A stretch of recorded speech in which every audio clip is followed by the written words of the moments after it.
elections and we have to do many other things. They're worried about the economy. They're worried about inflation. I think they're worried about just about everything. But when you look at what's happening at our borders, so people have asked me to do it. They worked it, and they worked very hard, and we're getting tremendous crowds, and it's my honor to do it. And I tell you, the legal immigrants love you.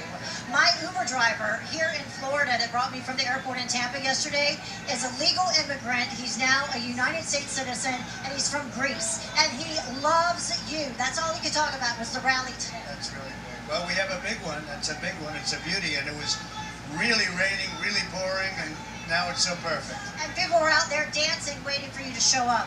How important is it for the candidates that you endorse to be America First candidates, and what does that mean to you? Well, it really means everything. It's about America first. We sold our country out over the last 25, 30 years, and even before that. And we're America first. We have to take care of our country. We owe $30 trillion, and things are happening. Now, the good news is we've done a lot. We have billions coming in from China if they don't end the taxes that we charge, tariffs. We have so much, and we rebuilt our military. So now we have a beautiful rebuilt military. I hope we don't squander it. In terms of military, when I was just talking to Congressman Waltz, because he was in Afghanistan, they pulled the troops out of Afghanistan. Bagram Air Base has been cleared out as of this weekend. Does that concern you now that Biden is handling it, the Biden administration?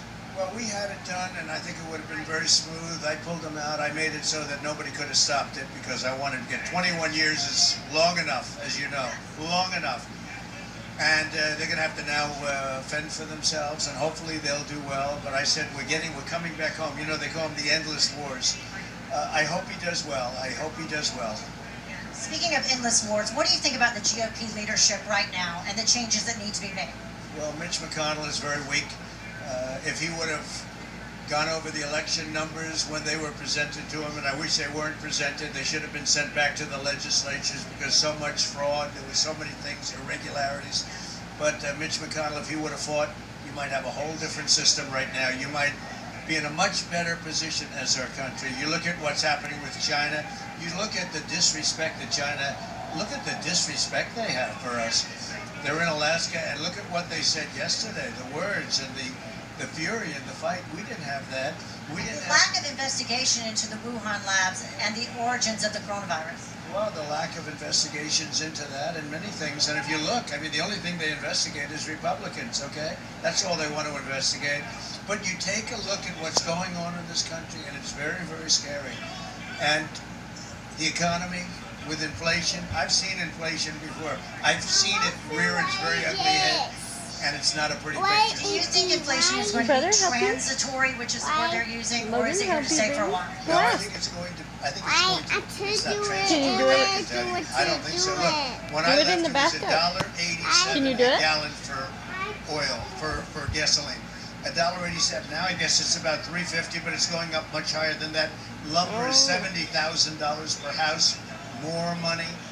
No, it's a very bad situation. Very, very dangerous, very bad. It does seem like the Biden administration just came in and immediately tried to reverse anything that you did when it comes to the border, when it comes to the Keystone Pipeline, without asking people what the repercussions would be or having a plan. Well, they even wanted to reverse the Space Force, so important. You know, I'm very proud of that. Not in 75 years has anything like that happened. Last was the Air Force, and they wanted to do that, and they were met head-on by very powerful people that said, you're not going to do that. No, they tried to reverse a lot. Some of it is irreversible, and some of it they're reversing, and it's a big mistake. How do you handle it when you sit back and you watch a lot of the things that you said were true and that would happen now being determined as being true? You know, when we talk about vaccines and the Wuhan lab and where the China virus came from. Well, you know, they do something called disinformation. Now I'm understanding they're saying, no, they wanted to fund the police, okay? Right. It was the Republicans that wanted to defund the police. It's called disinformation. They say if you say it enough, maybe people will believe it. They did it with Russia. They did it with the Ukraine hoax. They did it with impeachment.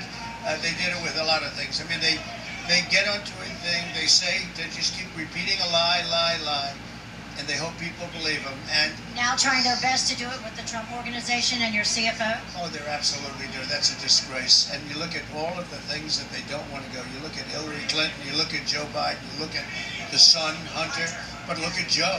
but they don't want to. And you know what? It's just so unfair and so bad for the country. The good news is you see the crowds, Yes. the people get it. Let's end on a positive note and talk about the rally happening today on July 4th weekend, how important that is. And we're not going to cancel July 4th, which they would like very much to do, as you know. That no, I think it's very important. It's very exciting when you see the people, when you see the love. You know, there's great love. This is not just like a rally. These things are amazing. They say the greatest show on earth, and I think they really are. And the people make it that Are way. you going to do it throughout the summer? We'll do some more. We're doing one in, I guess, Georgia. I just heard. We're doing one in Alabama. We're doing one. North Carolina, my home state. Yes, we're doing one in North Carolina. I love North Carolina. How good is North Carolina? No problem. We won our election. Right, It was beautiful, and it's a great state. Now, we have a lot of great states. And finally, just a final word, because obviously here in the state of Florida, on the other side of the state, dealing with the condo collapse in Surfside, Florida, I know that you spoke with Governor DeSantis. You agreed with his decision not to come here today. Well, we mutually agreed, and I just thought, you know, he's working very hard. He's doing a very good job, and he should be there. I told him, I said, you should stay there. This is not that important for you.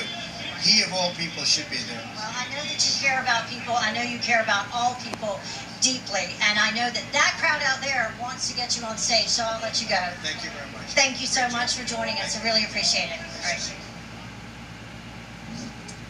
Heather Childers there with President Trump speaking just as he's set to take the stage down in Sarasota, Florida. Now I want to bring in my co-host on Cortez and Pelican.